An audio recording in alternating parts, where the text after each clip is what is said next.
سورۃ اخلاص دن میں یعنی ہر روز 7 دفعہ پڑھا کرو، بے تحاشا دولت مل جائے گی، پیسہ مل جائے گا، دلیل کے ساتھ ثابت کرتا ہوں۔ اور دوسرا فائدہ اس کا یہ ہے شفاعت رسول صلی اللہ علیہ وسلم مل جائے گا۔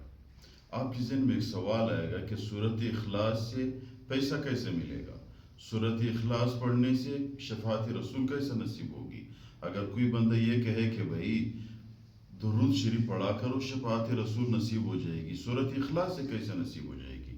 میں دلیل سے ثابت کرتا ہوں۔ شیخ الوظائف حکیم اختر رحمۃ اللہ علیہ نے کتاب میں لکھا ہوا ہے کہ جو بھی بندہ ہر روز 7 دفعہ سورۃ اخلاص پڑھتا ہے، نیت کر لے۔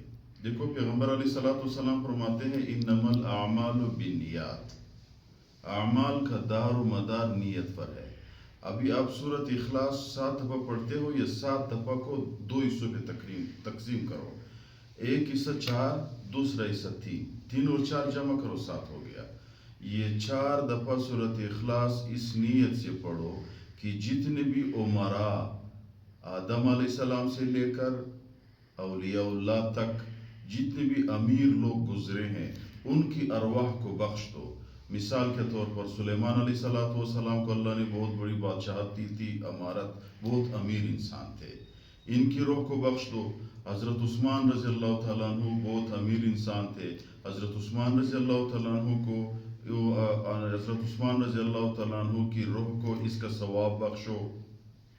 امام ابو حنیفہ رحمۃ اللہ علیہ، یعنی مختصر اس نیت سے 4 دفعہ روز سورۃ اخلاص پڑھا کرو کہ یا اللہ آدم علیہ السلام سے لے کر آج تک جتنے بھی نیک آپ کے محبوب بندے امیر لوگ گزرے ہیں، یہ ثواب ان کی ارواح کو دے دے۔ بس جب آپ ان کی ارواح کو دے دے اور نیت یہ کرو یا اللہ ان کی نیک اعمال کی طفیل میری غربت ختم کرے، تو حضرت شیخ الوظائف رحمۃ اللہ علیہ نے لکھا ہوا ہے کہ اس شخص کو کچھ دنوں کے اندر اللہ تعالیٰ رزق کے ایسے دروازے کھول دیں گے کہ اس کو پتہ ہی نہیں چلے گا، یعنی غیب سے اس شخص پہ اللہ تعالیٰ رزق کی بارش کر دے گا، غیب سے اس شخص کو رزق مل جائے گا۔ ایک دوسرا، شفاعت رسول کیسے ملے گا؟ شفاعت رسول اس لیے ملے گا، آپ اس نیت سے سورۃ اخلاص ہر دن پڑھا کرو کہ یا اللہ یہ میرے نبی محمد رسول اللہ صلی اللہ علیہ وسلم 3 دفعہ میں پڑھتا ہوں، ان کے لیے تحفہ ہے میری طرف سے، پیغمبر علیہ السلام کے لیے، پیغمبر علیہ السلام کے اہل کے لیے تحفہ ہے، یا اللہ میں ان کو بخش دیتا ہوں۔ تو دیکھو جو بھی بندہ کسی کو تحفہ بیچتا ہے وہ تحفہ ضرور قبول ہوتا ہے۔ ہر دن جب آپ کے نام پیغمبر علیہ السلام کے روزے پہ پیش کیا جاتا ہے کہ یا رسول اللہ صلی اللہ علیہ وسلم فلان بندے نے فلان جگہ سے آپ کے لیے تحفہ بھیجا ہوا ہے، تو آپ کی قربت آ جائے گی، کسی نہ کسی دن آپ کی تحفہ قبول ہو جائے گا۔ ہر دن قبول ہوتا ہے لیکن کسی نہ کسی دن ایسی حالت پہ قبول ہو جائے گا آپ کا تحفہ کہ آپ حیران ہو جاؤ گے۔ تو آپ کے قربت پیغمبر علیہ السلام کے ساتھ آ جائے گی۔ جب آپ کی قربت پیغمبر علیہ السلام کے ساتھ آئی، آپ کو شفاعت رسول نصیب ہوگی۔ شفاعت رسول جب نصیب ہو گیا، جنت ٹھکانہ ہے، بندہ کامیاب ہے، کیونکہ پیغمبر علیہ السلام کبھی بے وفا نہیں ہوتے۔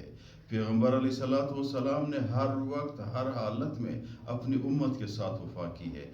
جب آپ کا تحفہ ہر دن آپ کی پوری زندگی میں ہر دن پیغمبر علیہ السلام کے دربار پہ پیش کیا جائے گا، تو کیا سمجھے میرے بھائیوں، کیا پیغمبر علیہ السلام پھر آپ کو تنہا چھوڑ دے گا؟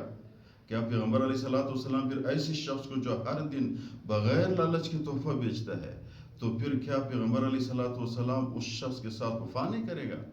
تو اس لیے دونوں دلیل ہے، شیخ الوظائف رحمۃ اللہ علیہ نے لکھا ہوا ہے کہ جو بھی بندہ ہر روز 7 دفعہ سورۃ اخلاص پڑھتا ہے، پہلے نیت یہ کہ امیر لوگوں کو بخش دیتا ہے ان کے ارواح کو، اللہ تعالیٰ ان کی امارت کے واسطے ان کے طفیل اس شخص کی غربت بھی ختم کرے گا، اور دوسرا اس لیے کہ پیغمبر علیہ السلام اور اہل کے لیے تحفہ بیچتے ہیں ہر دن صبح، ہر دن یعنی صبح ہو، دوپہر کو ہو، شام کو ہو، رات کو ہو، 3 دفعہ سورۃ اخلاص پڑھا کرو، اپنے رسول اللہ صلی اللہ علیہ وسلم کے لیے تحفہ بھیجو، شفاعت نصیب ہو جائے۔